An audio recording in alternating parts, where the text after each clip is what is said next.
Bom dia, Rodrigo Laís, bom dia, nosso ouvinte, né? A gente repercute mais uma vez os fatos políticos e, como sempre, né? Sempre, né? A gente tem aqui fatos interessantes. Tem problema não, meu amigo. Você aparecer aí. Relaxe. Relaxe que... Não é TV não. Relaxe, né? que passa. Depois que esse menino aderiu àquela rede social nova, ele tá todo serelepe. É. Ele gostou. Ele gostou, né? Ele gostou. Ter aberto... Teve que abrir, né? Teve que abrir, Abriu, não foi? Falando em rede social e falando em tomar naquele canto. Ó, isso? Ó, segue a confusão da política brasileira. Eita, olha, todo dia é uma confusão. Rapaz, Se ninguém dormir, aguenta se mais. cochilar, perde tudo, né? É, Pelo perde amor de tudo Deus. e outra coisa, né? E assim, é um turbilhão Moacir Franco cantava a música Turbilhão das Emoções. Quase saiu um gol ali da Croácia, mas não saiu não. Mas a política brasileira é um turbilhão. House of Cards, né? Eu acho que perde feio para a política brasileira.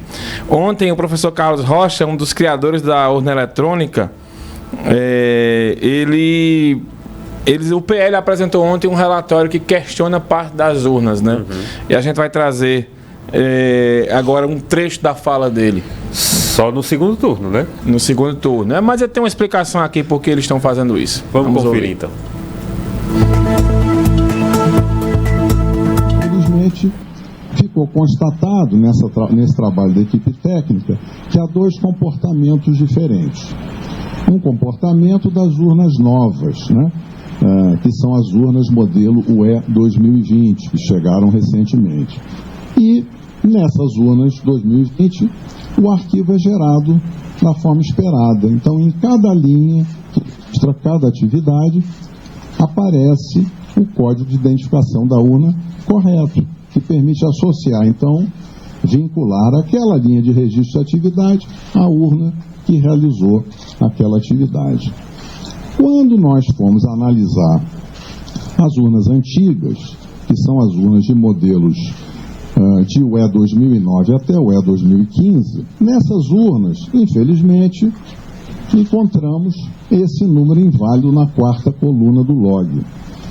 Esse é um indício muito forte de falha, de mau funcionamento da urna, porque é impossível associar o registro de cada atividade ao hardware, ao equipamento físico que teria gerado aquela atividade.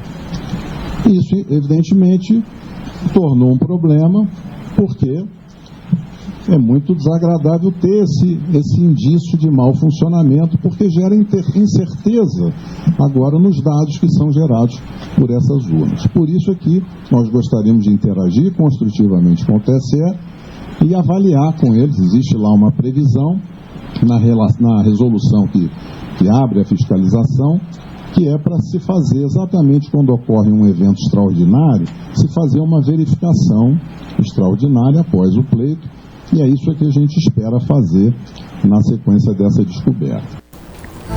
Vamos lá, alguns pontos aí que a gente possa comentar, né, sobre esse assunto. Primeiro, os aliados de Bolsonaro ontem estavam comemorando nos grupos, né, dizendo que esse relatório é como se fosse um prego batido de ponta virada para ter uma nova eleição ou que Bolsonaro fosse considerado vencedor. Isso não procede, tá?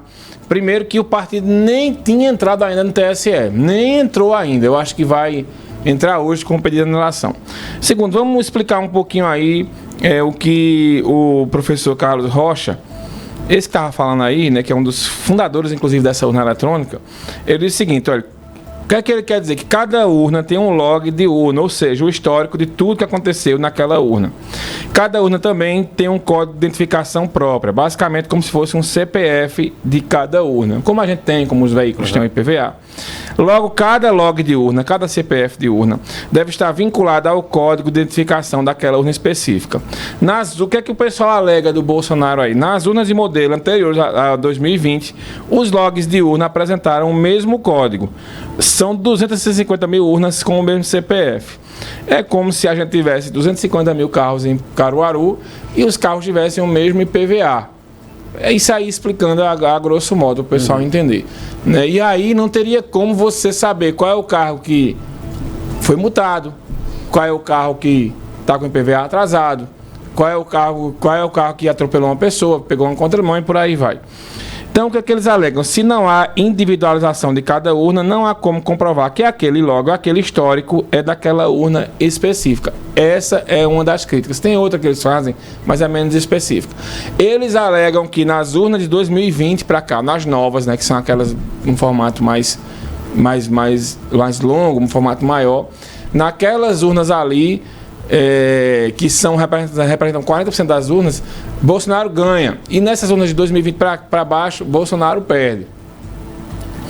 E lá no primeiro turno, não sei se vocês lembram, Bolsonaro fez a mesma acusação, dizendo que ele tinha ganhado a eleição, inclusive no primeiro turno, se essas urnas fossem as mesmas. O TSE rapidamente reagiu, que eu acho que, na minha opinião, é mais um equívoco da maneira que eles conduzem as coisas. O que é que eu acho que o TSE deveria fazer? Esperava ser provocado. O que é que vai acontecer hoje?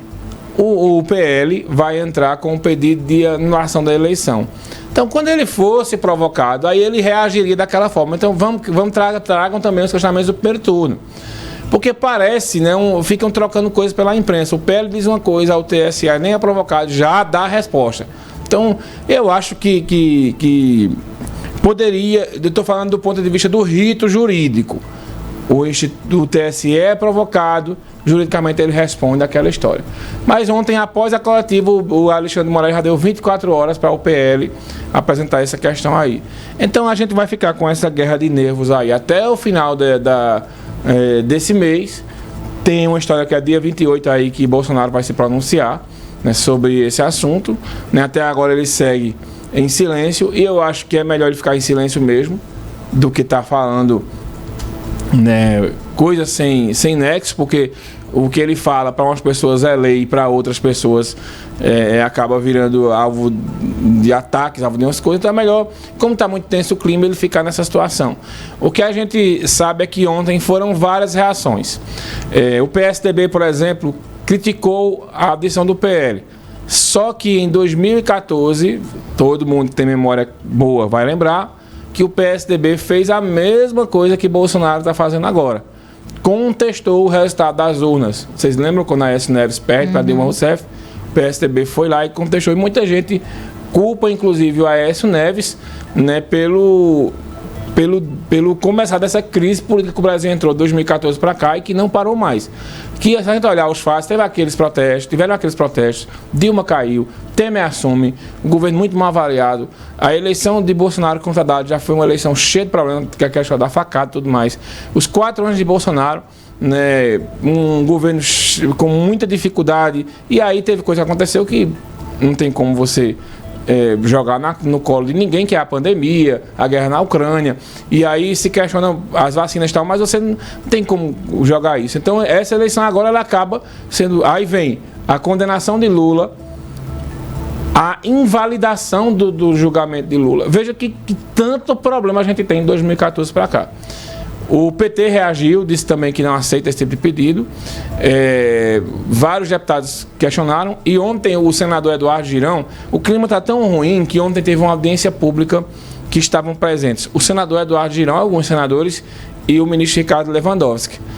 E o senador Eduardo Girão aponta para Lewandowski, num tom muito tranquilo, diz: olha, quem começou isso tudo foi o senhor. Lá no impeachment de Dilma, quando o senhor foi ao Senado e devolveu os direitos políticos a Dilma, quebrou a Constituição, que eu concordo com ele. Concordar ou discordar do impeachment de Dilma é uma coisa. Agora, do jeito que fizeram depois do impeachment, devolver os direitos políticos a ela, isso aí o senador tem razão. Passaram por cima da Constituição. Ou você dava o impeachment, ou não dava. Agora dá um impeachment, depois não, a gente vai dar um impeachment, mas deixa ela com os direitos políticos. Isso aí não está na Constituição. Quem é empichado perde os direitos políticos. E ali eles fizeram um arremedo da Constituição. Então, de lá para cá, o senador Eduardo Girão disse: olha, o senhor, daquele momento ali para frente, o senhor foi um dos responsáveis, junto com o Supremo e toda a contextualização, para a gente chegar nessa crise. e já aprovaram uma audiência pública. Imagine o nível dessa audiência pública na semana que vem no Senado. Essa audiência pública foram convocados Alexandre de Moraes, aquele funcionário que foi demitido do TSE quando teve aquela história das rádios. Lembrado daquela confusão que o funcionário foi demitido. E um argentino que apresentou um relatório dizendo que teve fraude na eleição. Então imagine esse povo todinho na audiência pública com os deputados de Bolsonaro e os de Lula. Aliás, perdão, os senadores, que eles devem abrir para deputados também. Vai ser uma confusão generalizada. Então, essa audiência ela foi marcada para a semana que vem e as pessoas elas são obrigadas a irem participar, porque é uma convocação do Senado. Então, é só o começo, eu acho, de mais uma confusão muito grande que a gente vai ter. Né? O TSE está pedindo que o PL também busque o resultado do primeiro turno.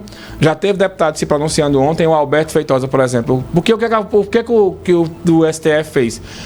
Você vai querer isso, então vamos trazer o primeiro turno também, porque no primeiro turno Bolsonaro elegeu a maioria dos deputados e muitos governadores aliados dele. Já teve deputado ontem, como o coronel Alberto Feitosa, disse, não, se quiser ter uma nova eleição para deputado, eu topo fazer tudo de novo. Né, ontem. Então vai ser uma confusão danada esse negócio. Eu particularmente acredito que a resposta do TSE vai ser negativa a realização da nova eleição. Eles estão se pegando também com a história da Alemanha. A Alemanha teve um questionamento e uma nova reeleição foi realizada por lá. E de acordo com a Constituição, isso se comprovar, né, que houve problema, uma nova eleição seria marcada para entre 30 e 40 dias. Então imagina a gente voltar para um novo processo eleitoral todinho de novo. Ninguém aguenta mais. Para passar tudo aquilo de novo. Enfim, eu particularmente acho que não, que vai ser muita zoada, muita confusão, mas essa situação não vai para frente. E para a gente encerrar aqui... cortina de fumaça, né, Mário? Pra gente... na verdade, acaba, assim, se vindo para a militância, Rodrigo, ela seguir... Né, defendendo o que acredita. Defendendo o que acredita e, ao mesmo tempo, fazer isso, né? Eu sei que o pessoal do Bolsonaro já fez o levantamento das urnas no primeiro turno. Né? E, assim, não de relatório oficial, mas já está rolando. Eu acabo de abrir aqui, né? Um aliado de Bolsonaro, já que o Xandão, que eles chamam ele assim, né, mandou, nós cumprimos seguir a tabela de votação no primeiro turno, com os 4 candidatos mais votados por modelo de urna, seja em valores absolutos ou percentuais. Mais uma vez, o fenômeno do Lula ser melhor nas urnas antigas e o pior no modelo UEVIN 2020. Então isso acaba de ser postado nas redes sociais e vai ficar essa guerra de narrativa aí. E vamos saber até quando isso vai. Para a gente encerrar aqui o comentário político, né, a equipe de transição ontem de Lula foram anunciados 99 deputados e senadores que vão fazer parte dessa equipe. A equipe já ultrapassa aí 400 pessoas. Tá danado. Mas essas pessoas, assim, é meio que um prêmio de consolação, sabe, Rodrigo? Fulano perdeu, então bota ele na equipe de transição. Nem que seja pro nome dele tá lá. Porque, por exemplo, Marília Reis... Como é que estão fazendo para pagar? Porque, assim, só tem 50 cargos remunerados, né, pela lei. Eu tenho uma analogia, mas eu vou dizer fora do ar. Que não pode dizer porque, no ar, assim, enfiar 400 pessoas mas não é vai seguinte, pagar todo mundo legalmente, né? É como se Raquel pegasse os deputados que perderam a eleição do lado dela. Por exemplo, Edson Vieira, que estava no segundo turno com ela. Túlio Gadelha não, aquele de Daniel Coelho. Pegasse esse pessoal, Tony Gel, e mandasse eles dizer, olha, eles estão na equipe de transição. E aí, bota o nome, mas a pessoa não vai atuar. Você vai só ter o nome lá. Por exemplo, Marília Reis está para ter menino. Menina, né? Menina. De novo. Então, Marília Reis vai fazer o quê na equipe de transição? Ela não vai fazer nada. Porque a primeira nem pode estar lá. Mas foi Marília Reis, foi Danilo Cabral, os 2 governadores derrotados aqui na eleição. Vônia Queiroz foi indicação do partido, mas Vônia Queiroz está atuando, de fato, na transição. Mas esse pessoal, a maioria, nem está indo lá. É só para dizer que está com o nome lá na equipe de transição. Tanto por exemplo, Tereza Leitão está na equipe de transição. Tereza Leitão está cumprindo uma agenda com o presidente do Senado, Rodrigo Pacheco. Então, assim, é para que o nome esteja lá, como Renata disse, para o nome aparecer naquela arte no Jornal Nacional. Até Alexandre Frota na equipe de transição para a área cultural. Inclusive, Zé de Abreu está arretado com essa história de Alexandre Frota, está fazendo parte da equipe de transição. Na área de cultura. Agora, parece que tem gente que não é remunerada, né? Não, desses 400 aí, só quem remunera é 50, são 50. Os outros são voluntários. É por isso que eu digo, é um voluntariado só para o nome estar e para o nome sair na mídia. Para dizer que fez alguma coisa. André de Paula, olha, toda a chapa derrotada de Marília Reis está. Sebastião também. André de Paula, Sebastião Oliveira. Pronto, Sebastião Oliveira não apareceu para dar entrevista aqui, imagina na transição. E não foi só aqui, né? Várias outras entrevistas também ele não foi. É verdade. É complicado, viu? Então é só para estar mesmo para...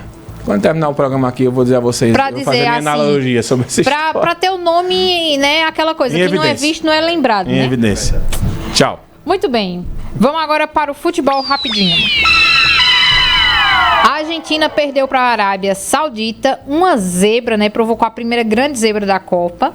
E nos demais confrontos, 2 empates e goleada da França para cima da Austrália. Hoje tem mais rodada pela Copa do Mundo e os destaques são as estreias da Alemanha, Espanha, Croácia e Bélgica. Bora voltar aqui para Pernambuco então, porque no futebol pernambucano, Petrolina perdeu o recurso do Tribunal de Justiça Desportiva e o Belo Jardim ficou com o acesso.